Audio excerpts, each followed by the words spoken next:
Perkenalkan, nama saya Junita, NPM 2041122 dari kelas 1 BUMN. Hari ini, saya akan menjelaskan makna dari Hari Kartini, praktek berdana kepada sangha, manfaat dari berdana, dan juga bagaimana tata cara berdana kepada sangha. Makna perayaan Kartini. Kartini merupakan salah satu hari raya agama Buddha yang biasanya dirayakan pada akhir masa fasa atau biasanya jatuh pada bulan Oktober. Hari raya Kartini ini merupakan penanda bahwa masa fasa telah berakhir dan umat Buddha memasuki masa Kartini. Perayaan Kartini merupakan waktu bagi para umat awam untuk berderma atau berdana kepada para biku sebagai tanda rasa syukur mereka. Pada perayaan Kartini, biasanya umat awam akan mengunjungi wihara dengan membawa donasi atau sumbangan berupa jubah atau pakaian baru bagi para biku.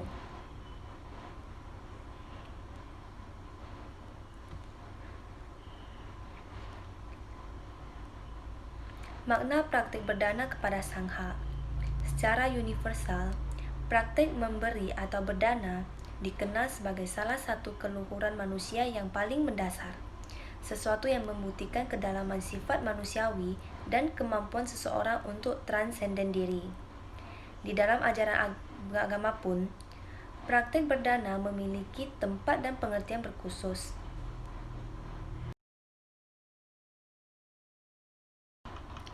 Makna praktik berdana kepada sangha.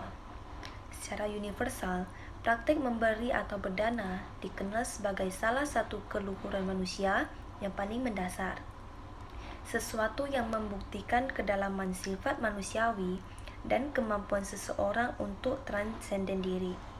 Di dalam ajaran Sang Buddha pun, praktik berdana memiliki tempat dan pengertian khusus, yaitu sebagai fondasi dan benih perkembangan spiritual.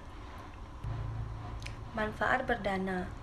Umat Buddha memahami bahwa berdana kepada sangha adalah salah satu kebaikan dengan menabur benih di ladang yang subur.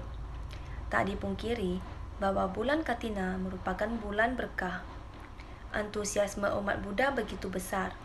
Bahkan ada yang berkeliling dari vihara yang satu ke vihara yang lain selama bulan Kartini ini. Semua itu dilakukan untuk berdana kepada sangha.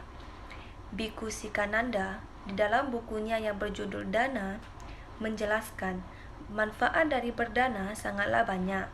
Di antaranya, 1. Panjang umur, kecantikan, kebahagiaan, kekuatan, dan kebijaksanaan. 2. Disukai dan dikagumi banyak orang. 3. Menaklukkan sifat kikir. 4. Mempererat persahabatan. 5. Terlahir di alam dewa, tapi bila terlahir di alam manusia, akan terlahir di keluarga yang kaya.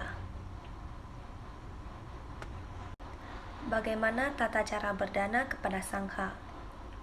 Berdana dengan cara yang benar dan bijaksana akan membuahkan hasil yang maksimal. Kita memang tidak dapat menentukan kapan buah kebajikan itu akan diterima. Tetapi pemberian seorang bijaksana memiliki 8 sifat mulia yang dapat mempercepat masaknya buah kebajikan itu. Di dalam Anguttara Nikaya 4.243 ada 8 macam dana dari orang yang baik, yaitu 1. Berdana barang yang bersih. Barang yang diberikan benar-benar diperoleh dengan cara yang benar sesuai dengan Dhamma. Jadi, bukan barang yang diperoleh dengan cara salah. 2. Berdana barang yang terbaik. Barang yang diberikan adalah merupakan yang terbaik atau terpilih dari yang dimiliki. Jadi, mungkin saja bagi seorang miskin, sekepal nasi merupakan yang terbaik dari yang dimilikinya. 3. Berdana barang tepat pada waktunya.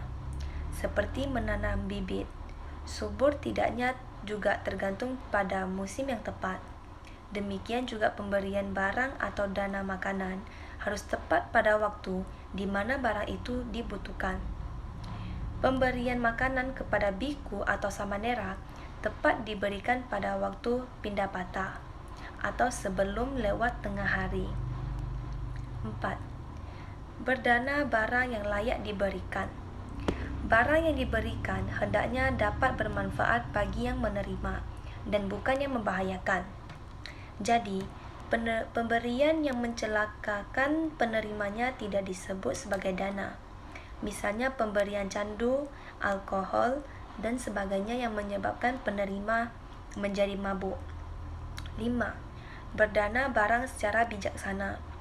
Dalam memberikan dana, hendaknya dipilih orang yang tepat menerima atau penyalurnya, seperti menanam bibit. Kita membutuhkan ladang yang subur.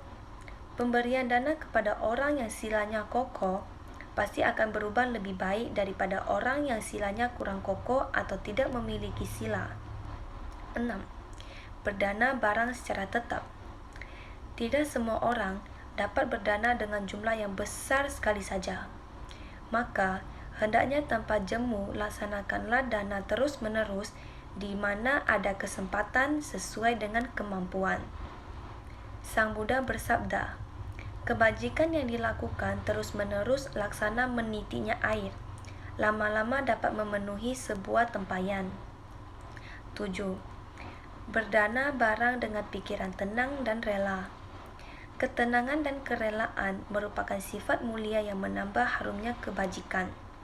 8. Berdana barang yang menimbulkan kesenangan batin.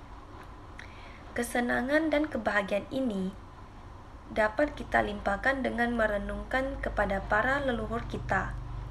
Hal ini bisa dicapai bila mana dalam berdana batin tidak melekat.